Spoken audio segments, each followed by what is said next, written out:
Jalia and James arrive at their riverside school for the new term. Excitement buzzes in the air, but the mood is dampened when rumors spread of a mysterious drowning during the school holidays.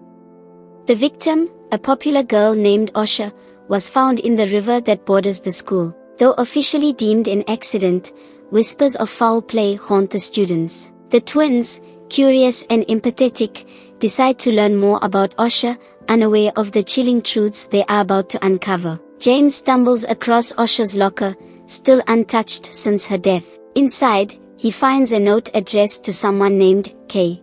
Meanwhile, Jalia hears strange noises near the riverbank at night.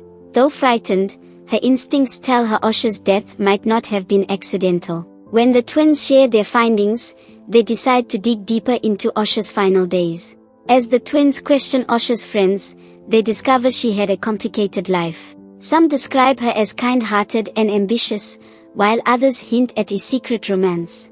Asha had often visited the river alone, especially at night. Jalia begins to sense a presence in their dormitory, as though Asha's spirit lingers, waiting for justice. The twins find Asha's diary hidden under her bed. It reveals cryptic entries about someone she referred to as K, a forbidden love she couldn't resist. James recalls a boy named Kevin, a quiet but intelligent student who had grown distant after Asha's death. Could he be the mysterious K? When the twins confront Kevin, he denies any involvement with Asha, his face pale and his voice trembling. He insists he has no idea what they're talking about. But as they leave, Jalia notices Kevin holding back tears, making her wonder what he's hiding. Jalia and James visit the river at dusk, hoping to uncover clues. They find a torn scarf snagged on a rock, matching one Asha was often seen wearing. As Jalia picks it up, a cold gust of wind rushes past, and she swears she hears a faint voice calling her name. James brushes it off as her imagination, but Jalia can't shake the feeling that Asha's spirit is trying to communicate with them. The twins encounter an elderly fisherman, Salongo, who warns them to stay away from the river at night. He claims the river holds restless spirits, especially those who died tragically. When they mention Asha, his expression darkens, and he mutters that she angered the waters. Before they can ask more, Salongo vanishes into the trees, leaving them unsettled. Determined to learn more about Asha, the twins track down her best friend, Nafila. Nafila is hesitant to talk, but eventually confesses that Asha had become distant in her final weeks, often skipping class to meet someone in secret. She suspects that person was Kevin, but also hints at tension between Asha and another girl, Clara, who was once her closest confidant. Jalia and James confront Clara, who dismisses their questions with hostility.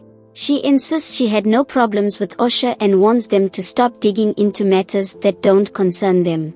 Her reaction only fuels their suspicions, especially when James notices her clutching a bracelet identical to the one Asha often wore. Late one night, Jalia wakes up to a strange noise outside their dorm. She looks out the window and sees a figure in a white dress standing by the river. Certain it's Asha's ghost, she tries to wake James, but when they return to the window, the figure is gone. Jalia is now convinced that Asha's spirit is reaching out to her.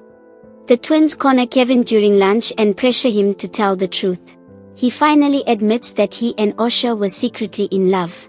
He claims they planned to meet by the river the night she died, but she never showed up.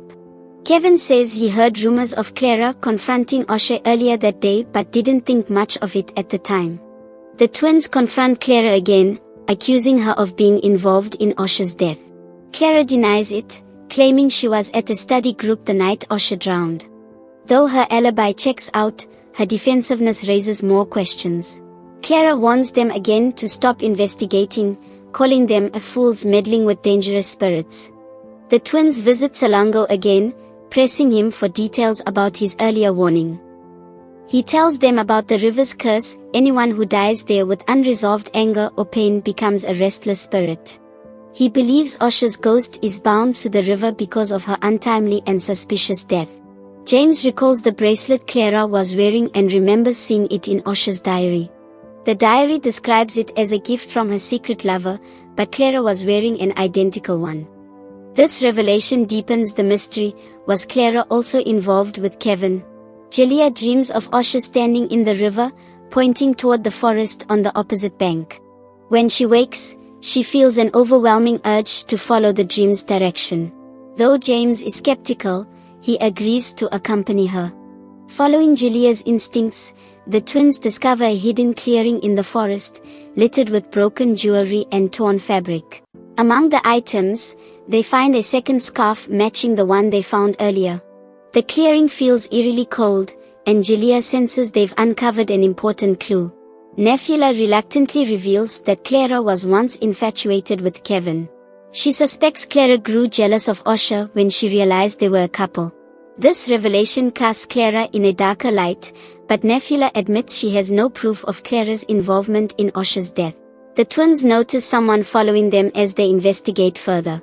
One night, they catch the figure. It's Salongo. He claims he was watching over them to ensure their safety, but his behavior is suspicious.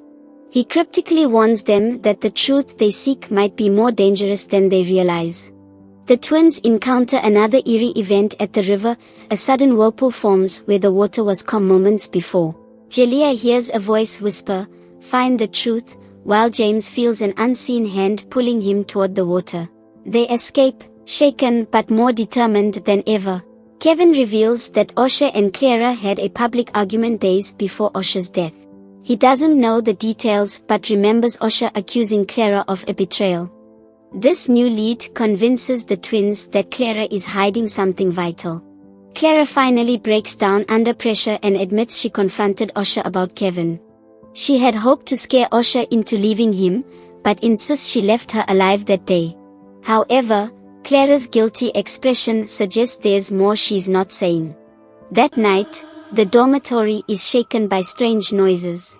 Asha's ghost appears before Clara, her face twisted with grief and anger. "You let me die," she accuses, her voice echoing through the room. Clara collapses, sobbing uncontrollably, as the twins watch in horror. If you enjoyed this story, give us a thumbs up and share and comment it with your friends. Don't forget to hit the subscribe button for part 2. Turn on notifications so you never miss out on our latest updates. Thanks for watching and stay blessed.